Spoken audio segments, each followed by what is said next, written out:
sure you thought that drive-in theaters were a thing of the past. I'm pretty sure my grandchildren have never been to one. But when I was a kid, we'd get dressed in our pajamas, get in the car, and Dad would drive us to the drive-in theater. We'd stay in the car all night, and then he'd take us home and take the little kids right to bed without even having to wake them because they were already in their pajamas. Well, now we're seeing that people are staying in their cars for having that social distance, but then also being able to come together to celebrate the life of a loved one and have mutual support as they mourn. So I'm Dr. Sheila K. Collins. Welcome to The Art of Grieving, the Pandemic Edition.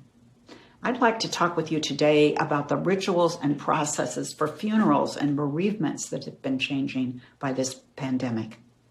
And also, what is it we're learning from it?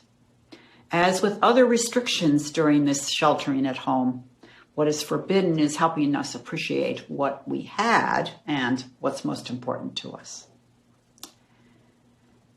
So missing the opportunity to accompany a loved one as they are crossing, as they are dealing with being between the worlds, as the Native people talk about it. This can be a tragedy for a person who's dying and for the family members that want to be there with them. If you ever had that opportunity to be with someone at that time, I'm sure you would say, as I would, that it was a highlight of your life and also a highlight of your relationship with that person. Last January, a friend of mine came back from home after having been with her father when he crossed. She said it was a blessing, and she began to become very worried now about her mother, who's now in an assisted living situation, at high risk for the virus. But should she become ill, my friend would not be able to accompany her.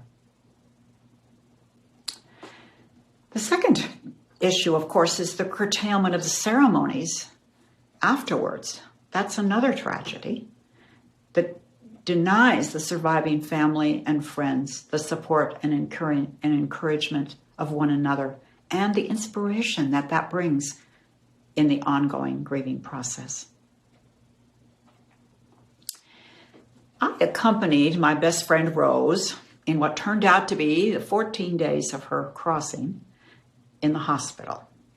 She was dying from breast cancer. It felt a sacred journey, the deepest of intimacies. I often say there is nothing that's happened in my life since then that I don't already know what Rose would say about it. I felt like I learned about her so deeply. It turns out that experience prepared me then to be with my son, my 31-year-old son, when he died of AIDS in our home in the living room, which we had turned into the dining room. Although it was 23 years ago, I still remember sitting next to my husband after his service, and I was very reluctant to leave. I described, it felt like the molecules of the air were filled with love, and I just wanted to stay there forever. My husband mentioned to me, well, that's where Ken is now. And that's a comfort to me even now. So what do we need in this time of aftermath of a lot of loss, and what version can we have now?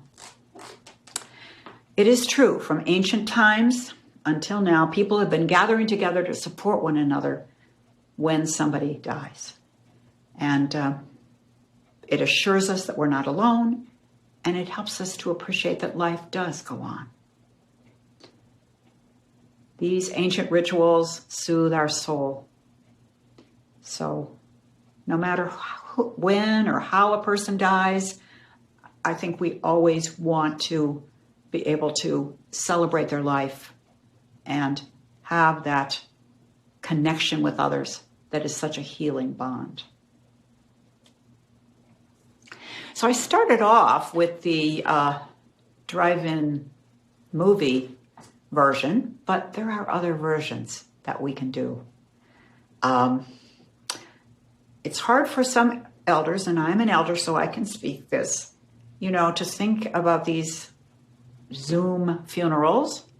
But as an elder, I want to say a Zoom funeral is better than no funeral.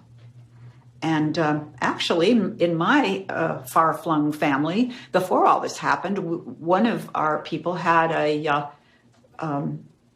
live stream of the actual service. So there were people even then that couldn't travel, and they were able to attend. So desperate times call for desperate measures. And so what about sitting Shiva in front of the Zoom screen and having people stop by? I mean, we miss that touch, but we have to loosen our brains to not just have things exactly the way we're used to. I thought about an Irish wake. Okay, how could that happen? On Facebook Live. And then I did find the New York Times had an article about an Irish family in Ireland. And instead of going to the home, which is what would be the normal thing, and the church, they gathered outside on the road between the church and the cemetery, keeping their social distance. They were across from each other. And as the casket came by, they sang the woman home. So if we can loosen our brains at this particular time to recognize the goal of it all really is to honor those people who are leaving and to protect the lives of those people left behind. So stay well and safe. Till next time.